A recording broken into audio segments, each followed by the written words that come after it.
12वीं का छात्र पासिंग मार्क लेकर के आया है और एक 12th का अथवा 10th का जो छात्र है वह राष्ट्रपति पुरस्कृत हो रहा है। कक्षा के अपेक्षा से तो जमीन आसमान का अंतर देखने को मिल रहा है, किंतु ज्ञान का जो स्तर है उस कक्षा के अपेक्षा से बहुत ऊपर ऊंचा उठा हुआ है उसका स्तर।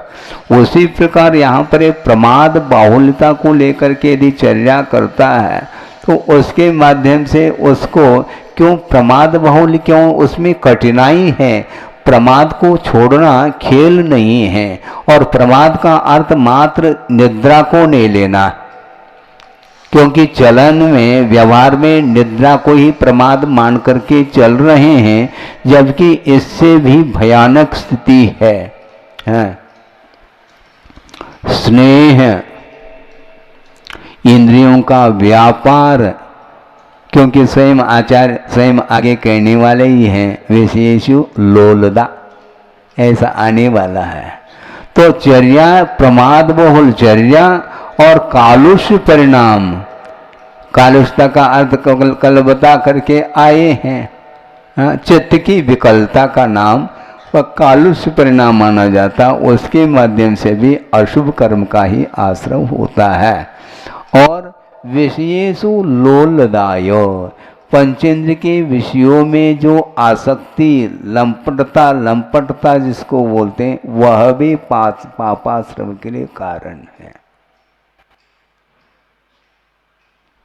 अब ये छूटेगा, छोड़ना तो पड़ेगा, नहीं छोड़ोगे तो पापाश्रम से नहीं बच पाओगे। तो महाराज फिर हम विषयों को ग्रहण करें क्या नहीं? ग्रहण करना नहीं करना है तो बाद की बात है। लोलुपता का निषेध किया जा रहा है। कितना भी वह पहुंचा हुआ साधक भी क्यों न हो, अपनी भूमिका के अनुरूप ही वह तप आदि कर सकता है।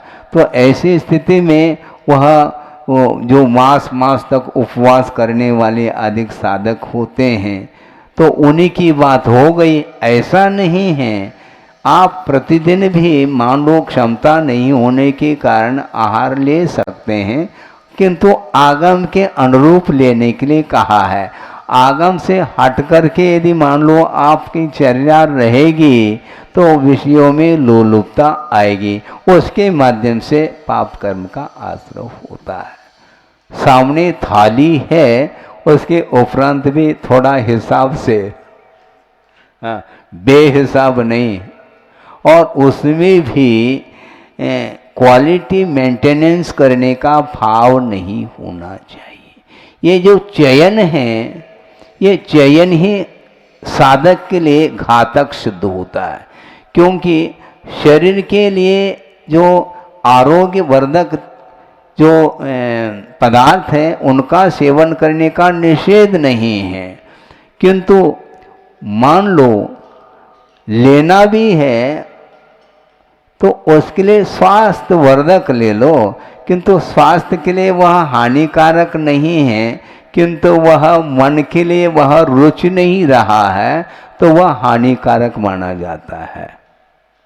और नहीं रुचता है तो थोड़ा सा लेता है, वो उसका वह ऊनोदर तप नहीं कहलाया, वो ऊनोदर नहीं माना जाता। ऊनोदर का अर्थ जो है ना, इच्छा का निरोध वहाँ पर होता है, उसका नाम ऊनोदर बोला है। भा नहीं रहा है इसलिए नहीं ले रहा है, भाने लग जाए तो फिर दुगना तिगुना गुणित क्रम से आगे बढ़ सकता है वो। तो इसलिए विशेषु लोलदायो, पंचेंद्र के विषयों में जो लंपटता है, आसक्ति का भाव है, वह भी पापाश्रय करने के लिए कारण है, और उसके द्वारा भी पाप का ही आश्रय होता है। नहीं, पाप का आश्रय का तो उसमें विशिष्ट स्थिति और अनुभव को लेकर के ही आश्रय होता है, ऐसा इसका आशय है।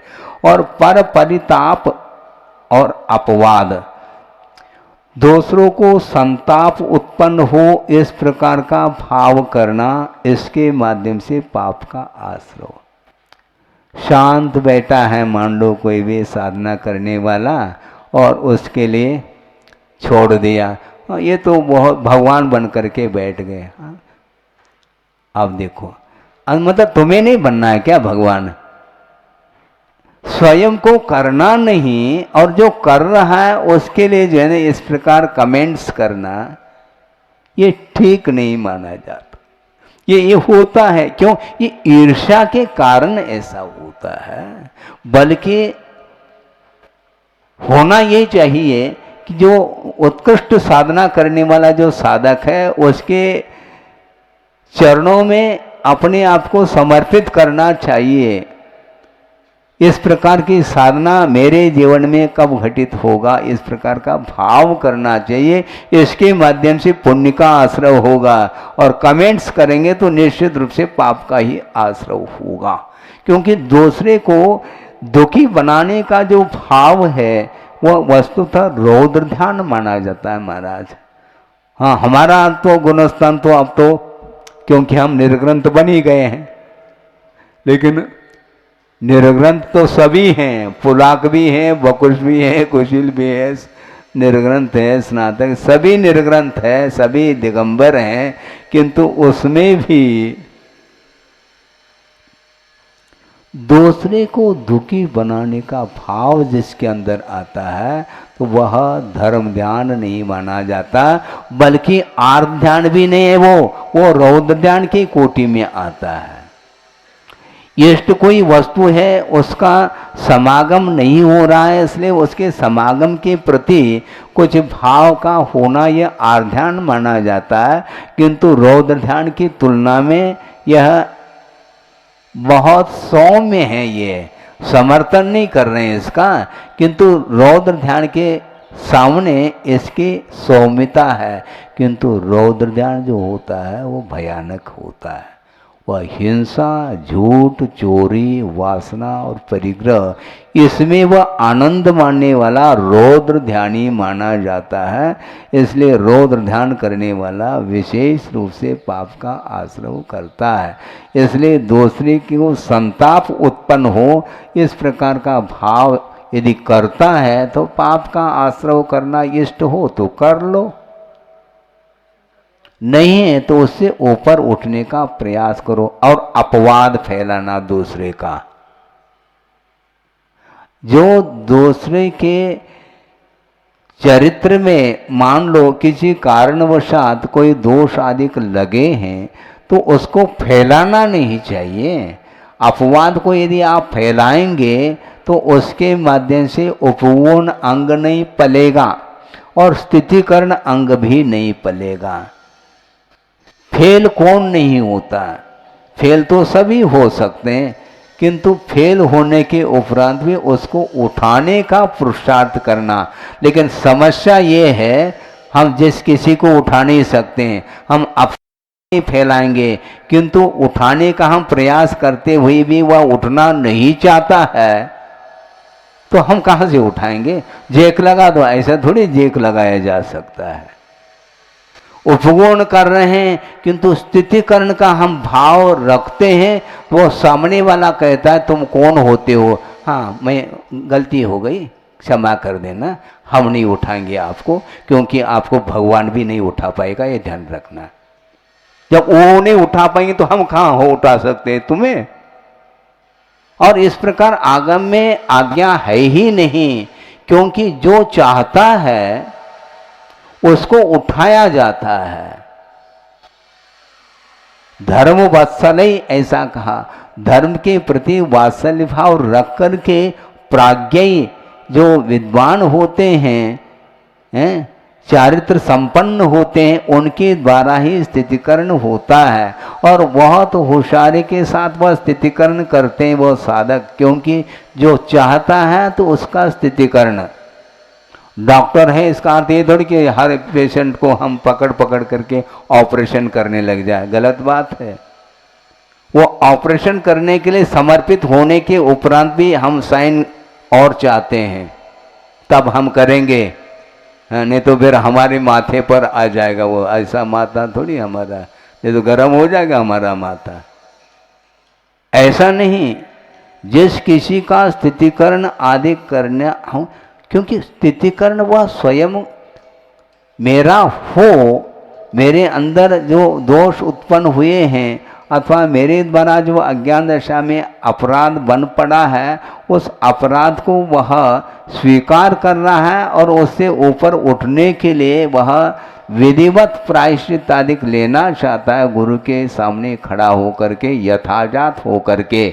यथाजात का अर्थ भीतर और बाहर किसी भी प्रकार से कुटिलता का भाव न हो, सरलता के साथ वह समर्पण भाव के साथ खड़ा है, तब उसके लिए गुरु आगम के अनुरूप प्रायश्चित आदि दे करके उस दोष को परिमार्जित करते हैं, दूर करते हैं, और दूर होने के उपरांत उसके प्रति यथावत व्यवहार उनका होता है।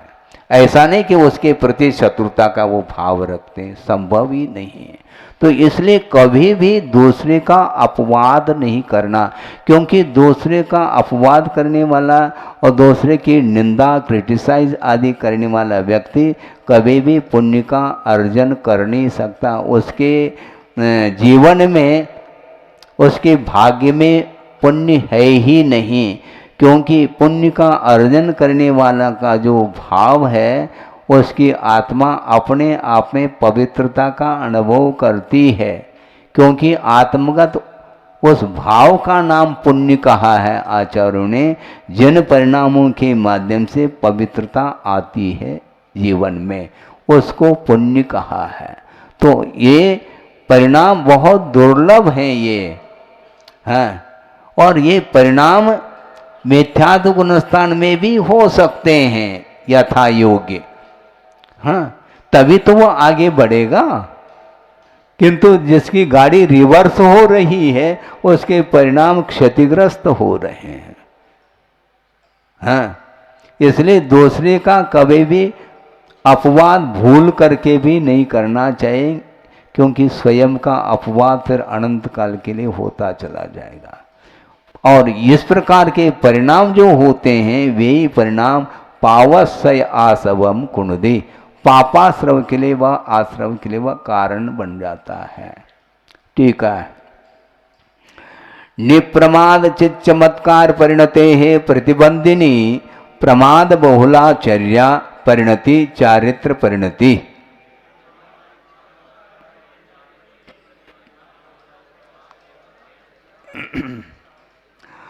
प्रमाद से रहित जो चमत्कार परिणति है आत्मा की, उस आत्मा की परिणति को रोकने वाली, प्रतिबंधिनी का अर्थ क्या, रोकने वाली जो प्रवृत्ति है, वह प्रमाद बहुला मानी जाती है, वह चर्या, जो कि वह शुद्धोपयोग आदि को रोकने वाली वह चर्या मानी जाती, जिसमें प्रमाद की बाहुल्यता है। यद्यपि यह एक प्रकार से स्वाभाविक परिणति है, छठे से सातवां, सातवें से पुनः छठा, ये सहस्र बार किए बिना वह आगे बढ़ता ही नहीं है। किंतु ये एक स्वाभाविक, ये नेचुरल प्रवृत्ति है, किंतु उसमें प्रमाद किया नहीं जा रहा है। प्रमाद का होना और प्रमाद का करना बहुत अंतर को लेकर के है।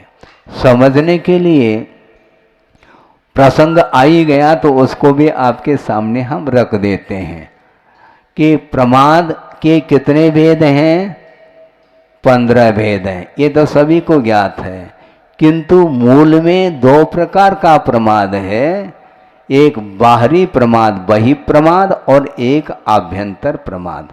बाहरी प्रमाद उसको बोलते हैं मूलोत्तर गुण मल जनकः बहिप्रमाद। मूल गुण और उत्तर गुणों में जो दोष उत्पन्न कराने वाला जो परिणाम है, उसका नाम बाहरी प्रमाद कहा। ठीक है। अब भीतरी प्रमाद क्या है महाराज, तो वो कहना ये चाह रहे हैं कि शुद्धात्मान भूति चलन रूप आभ्यंतर प्रमाद। शुद्धात्मान भूति से नीचे ले आने वाला जो प्रमाद है, उसका नाम आभ्यंतर प्रमाद है। जैसे समझने के लिए बाहुबली भगवान 1 साल के लिए खड़े हो गए हैं और अखंड मौन हैं, आहार की चर्या नहीं है, न ईर्ष्या समिति, न भाषा समिति, न ऐसना समिति, न आदान निक्षेपण समिति, न प्रतिष्ठापन समिति। जब आहार ही नहीं तो प्रतिष्ठापन समिति की कोई बात ही नहीं है। ये पांचों समितियों से ऊपर उठे हैं वो बाहुबली भगवान, किंतु ये बाहरी प्रमाद से तो ऊपर वो उठ चुके हैं। मूल गुण और उत्तर गुणों में जो दोष पैदा करने रूप जो प्रमाद था उससे वो ऊपर उठ चुके हैं, बिल्कुल मौन होकर के खड़े हैं। किंतु इसके उपरांत भी आभ्यंतर प्रमाद आ जाता है, वह अंतर मूर्त में छठे से सातवां, सातवें से छठा ये होगा। इसको हम रोक नहीं पाएंगे क्योंकि ये नेचुरल है।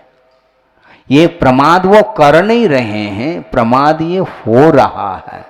एक प्रमाद का होना और प्रमाद का कर जाना बड़ा अंतर है।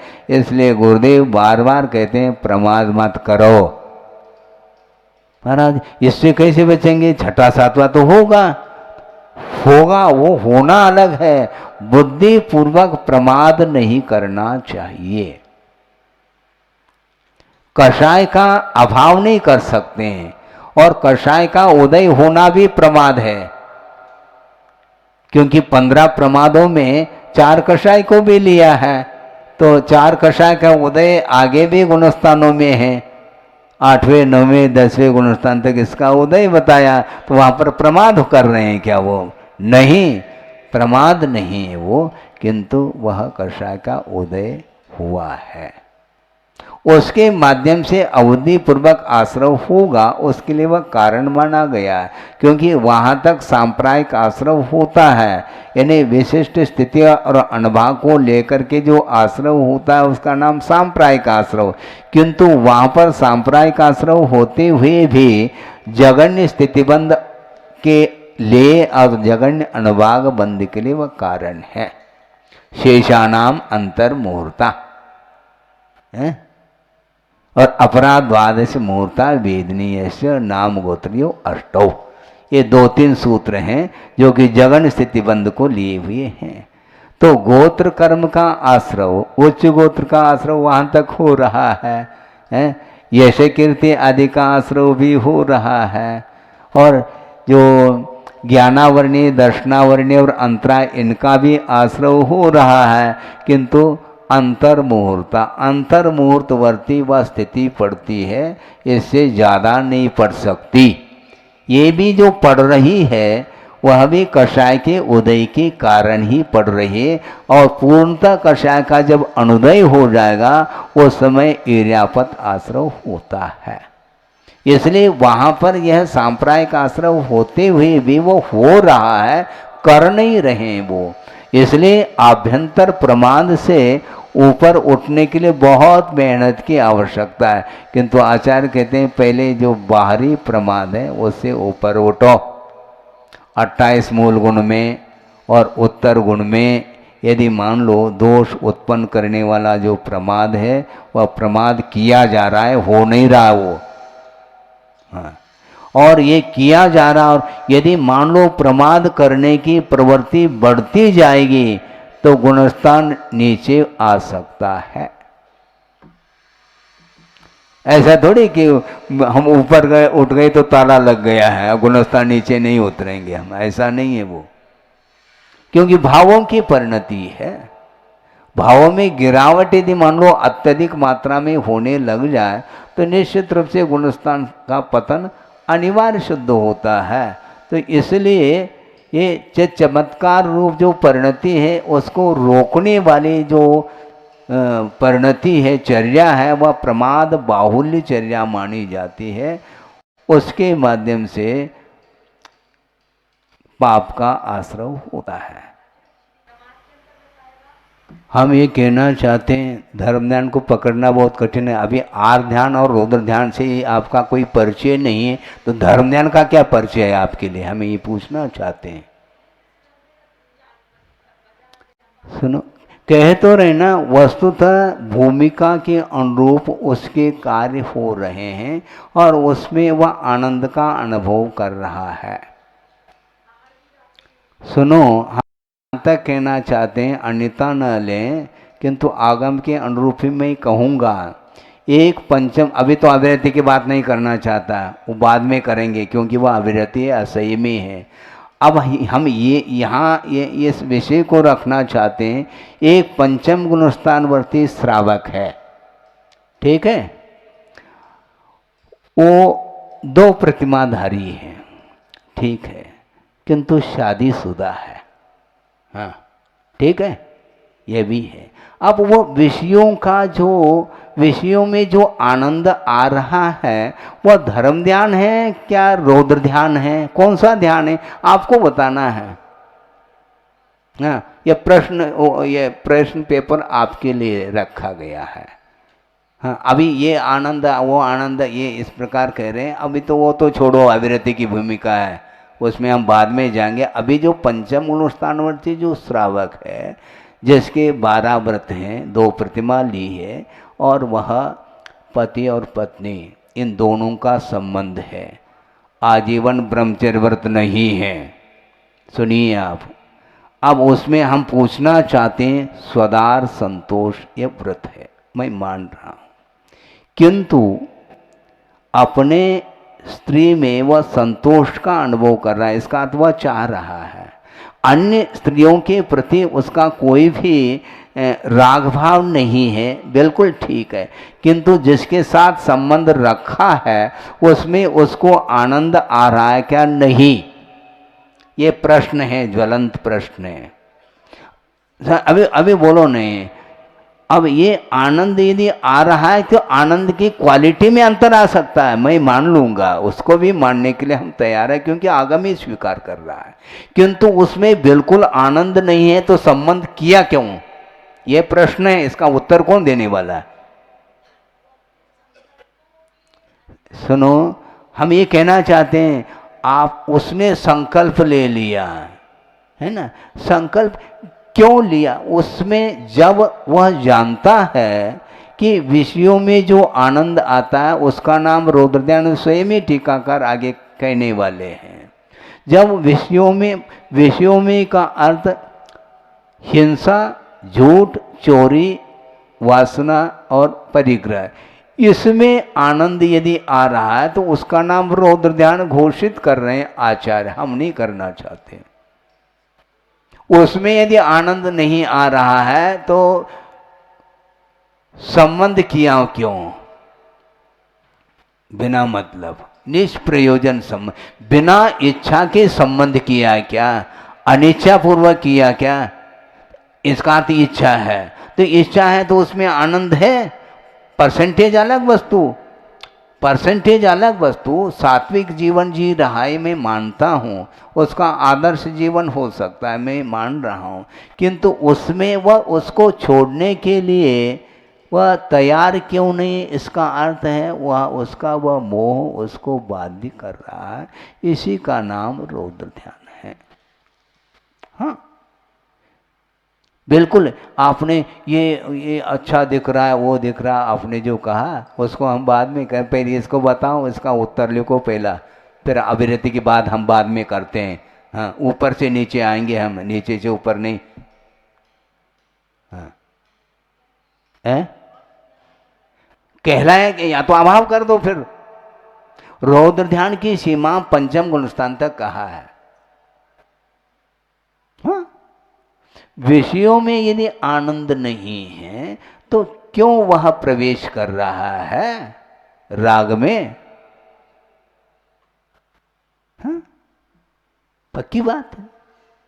और दूसरी बात, ये जो कुछ भी वातावरण देखने में आ रहा वो बहुत आनंददायक है उसके लिए, वो सब उसी का है। हाँ, क्योंकि 5 इंद्रियों का जो व्यापार है उस व्यापार से कभी धर्म ध्यान भूल करके भी नहीं होगा। धर्म ध्यान, ये ध्यान रखो, या तो होगा आर ध्यान या रौद्र ध्यान। धर्म ध्यान के लिए विषयों से मुख मोड़ना पड़ेगा कुछ समय के लिए भले ही, किंतु मोड़े बिना यह संभव नहीं। अन्यथा भोजन करने रूप प्रवृत्ति और पूजन की प्रवृत्ति दोनों इक्वल मान कर के चलेंगे तो बहुत महान दोष आ जाएगा।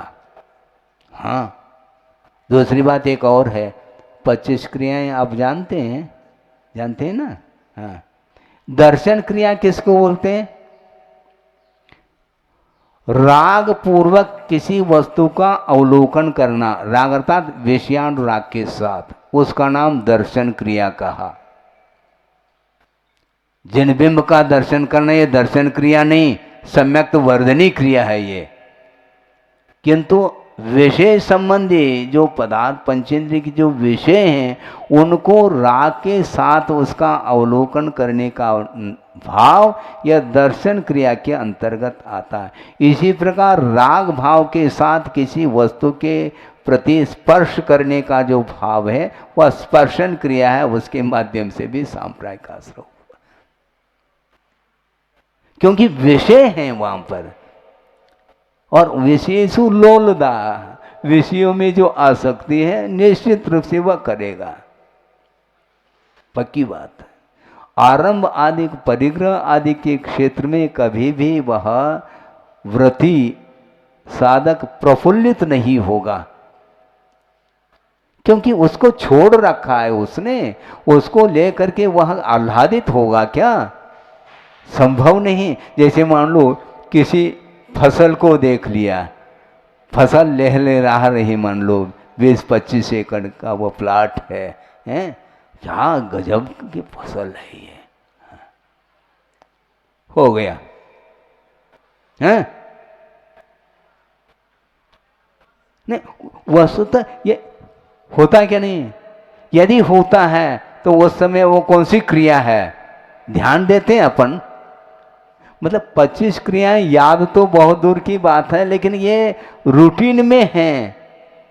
कोई बिल्डिंग देख ली, कोई हवेली देख ली, कोई फैक्ट्री देख ली, कोई फसल इत्यादि देख लिए, तो उसको लेकर के कोई अच्छी जो है ना 2-5 करोड़ की कोई गाड़ी देखने में आ गई, कार, गजब का है। इसीलिए तो कहा है इसको देखेंगे तो निदान का भाव हुए बिना रह नहीं सकता। ये निदान के लिए कारण होता है। इस प्रकार की सामग्री हमने तो जिंदगी में देखने में नहीं आया, बैठना तो बहुत दूर की बात है। ऐसा यदि भाव कर लेता है तो वो क्या होता है कि वो ऊपर के जो देव है ना, जो विमान में उतर रहे, मान लो हो दिव्य ना, वो दिव्य विमान है, और उसमें उसको देख करके वह ऐसा भाव आ सकता है, बड़े बड़े साधक भी फेल हो सकते हैं, स्खलित हो सकते हैं, क्योंकि पंचेंद्रिय के विषयों को देखने के उपरांत भी जो धैर्यवान व्यक्ति है उस पर उसकी दृष्टि नहीं जाती। यदि मान लो देखने में आ भी जाए, अरे ये तो भौगोलिक है, मटेरियल ओनली, लेकिन आपके मन में नहीं आएगा।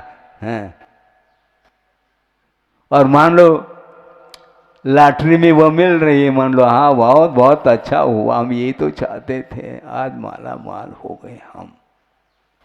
ये सब क्या है? ये दर्शन क्रिया, स्पर्शन क्रिया, बहुत सारी क्रियाएं हैं, उस वो ध्यान नहीं जाता महाराज। एकदम विस्मित होना, आह्लादित होना, उसके माध्यम से विषयों से कभी भी प्रभावित नहीं होना चाहिए। वीतरागता से प्रभावित होना चाहिए। कायदे से देखा जाए तो वो व्यक्ति बहुत जो है संसार का सारा दृश्य उसके लिए रुचिकर नहीं लगेगा। इसलिए तो छोड़ करके आया है। काय के लिए छोड़ करके आए? वही करना हो तो बहुत अच्छी बात है, जाओ। हाँ, अरे 31 सागर तक ग्रैविक में सागरोपम आयु तक उस वैभव का अनुभव किया, इसके उपरांत भी वह पतन के लिए कारण है, तो उस विषयों से हमें क्या प्रयोजन है?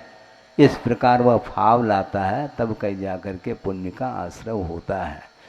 ये हो गया अकालुष्य चैतन्य चमत्कार मात्रात विपरीता कालुष्य परिणति। कलुषता से रहित जो चैतन्य चमत्कार आत्मक जो परिणति है, उससे ठीक विपरीत जो भाव है वह कालुष परिणति मानी जाती है। मन में कलुषता, मन कलुषित होता क्यों? बिना इंद्रिय व्यापार के मन में कलुषता नहीं आ सकती है, ये क्लियर कट है। इसलिए अपने आप के मन को कलुषता से जो रहित बना करके बैठा है वह कभी भी इंद्रिय के व्यापार करना नहीं चाहता। देखने में आना और देखना, इसमें बड़ा अंतर है। हाँ। देखने में बहुत सारे वस्तु आएगी क्योंकि इंद्रिय के माध्यम से उन पदार्थों का संबंध होगा, होने के बावजूद भी उसके प्रति आकर्षण का भाव नहीं होना, यह वस्तुतः प्रमाद रहित यह चर्या मानी। यानी आपकी चर्या, यानी किसी की भी चर्या, चारित्र को अंगीकार करने के उपरांत उस चर्या में इन पदार्थों के प्रति आकर्षण का भाव आया नहीं, उसके बाद चर्या प्रमाद बाहुल्य चर्या मानी जाएगी। वो पाप का आश्रय हो। तुम भूल जाओ, तुम हम बहुत कुछ कर लेंगे, क्या कर लोगे? कदम कदम पर प्रतिदिन कोई न कोई नया नया विषय आ रहा है, तो उसको ले करके मन कैसा अनुभव करता, अरे कैसे बच पाएंगे हम, कैसे बच पाएंगे? बचना तो अपन को ही है, दूसरा बचे अथवा न बचे, स्वयं को बचना है। और जो बचना चाहता है वह किसी की बातों में आता नहीं। हाँ, तुम भगवान कहो, तुम कमेंट्स करो, कुछ भी करो, हमें ऐसे कोई प्रयोजन है नहीं, उसको भी हम निर्जरा के लिए कारण बना लेंगे। हाँ, हमें कोई फर्क नहीं पड़ने वाला। किसी भी प्रकार से सामने वाला व्यक्ति उत्तेजित कराना चाहता है, कराओ, हम उत्तेजित हो जाए तब की बात है, क्योंकि हम अपने आप में रहेंगे तो उत्तेजना समाप्त होगी हमारी। इसमें कुशलता होनी चाहिए। बहुत जल्दी मन में कालुष भाव आ गया तो फेल होगा वो नहीं। तो ये कहा है कालुष परिणति, विषयातीत आत्म सुख सम्मिते है प्रतिकूला विषय लौल्य परिणति।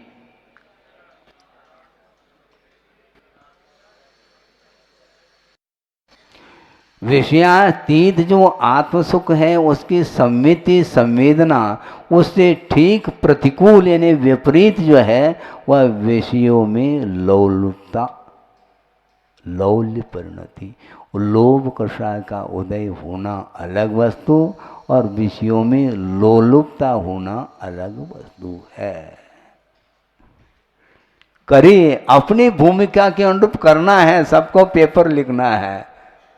और जो परीक्षा में बैठा नहीं है तो उसकी कोई बात ही नहीं यहाँ पर है। जो परीक्षा में बैठना चाहता है या बैठा है उसको अच्छे ढंग से अपनी भूमिका के अनुरूप पेपर लिखना है। जो उसके बाउंड्री वाल के बाहर है उसकी चर्चा यहाँ पर है ही नहीं। बहुत कठिन होता है, कठिन तो है लेकिन बहुत, ये निरीहता के बिना ये संभव नहीं है। बहुत जल्दी ये बार बार कह रहे हैं, हाँ, पूर्व विभ्रम संस्कारात् भ्रांतिम भूयोपि गच्छति। बार बार बार बार वह भ्रांति को प्राप्त हो रहा है। ये भ्रांति क्यों? पूर्व विभ्रम संस्कार, अनादिकालीन जो मोहजन्य संस्कार है उसके कारण वह आत्म तत्व को जानता हुआ भी, कभी कभी उसका अनुभव करता हुआ भी ऐसा कोई विशेष जो है अनुभव को लेकर के मोह का उदय आता है तो पुनः भ्रांति आ जाती है। इसलिए अब के बाद तो हम कर लेंगे ऐसा लगता है। बहुत कठिन है वो, क्योंकि जिस समय पढ़ रहे होते हैं, जिस समय चर्चा में हम निमग्न होते हैं उस समय तो ऐसा लगता है कि बिल्कुल बाल बाल हम जो है ना बचेंगे, किंतु बाद में पुनः वापिस वही। ये मोह के ऊपर विजय प्राप्त करना, अच्छे अच्छे साधक भी इसमें फेल हुए हैं। फेल होना ये उतना आश्चर्यकारक नहीं है, किंतु जो पास होता है वह आश्चर्य विस्मयकारी घटना। एक उत्तुंग पर्वत है और उस पर्वत के ऊपर तूफान चल रहा है और उसमें एक दीपक को रखा गया, बुझ गया तो इसमें आश्चर्य नहीं, यदि जल रहा है दीपक बहुत बड़ा आश्चर्य है ये। उसी प्रकार चारों ओर विषय मिल रहे हैं, इसके उपरांत भी दृष्टि नासा पे धरे, ये आश्चर्यकारी घटना है। और दूसरी बात, मन में भी तरंग उत्पन्न नहीं होना। देखा नहीं, मान लो हमने, ठीक है, देखा नहीं तो दूसरा ये कह सकता देखो कैसी दृष्टि नासा पे धरे, हाँ, लेकिन मन भी धरे, हाँ, मन वहीं पर है मान लो, तो फिर क्या मतलब हुआ। हम दिखा रहे हैं, देखो मूर्ति के समान बैठे हैं और फोटो निकाल दी, वो हमेशा के लिए वो मूर्ति देखने में आएगी, भले ही उनकी एक्टिविटी अनेक प्रकार की हो रही हो, ये अलग वस्तु, किंतु वो फोटो तो बिल्कुल जीवन भर के लिए वो फोटो सिलेक्टेड हो गई। अब वो उसमें मनगत जो परिणति है उसको कौन पकड़ सकता है, वो स्वयं ही उसका संवेदन कर लेगा। वो संवेदन की योग्य विषय है, दिखाने योग्य नहीं है वो विषय। आप दिखा सकते हैं अपनी चर्या, बहुत अप्रमत्त रूपचर्या दिखाई जा सकते, किंतु उसके बावजूद भी प्रमाद बाहुल्य चर्या उसकी हो सकती भीतरी परिणति की अपेक्षा से। निदान आदि को लेकर के वह बैठा है तो उसमें क्या है, वो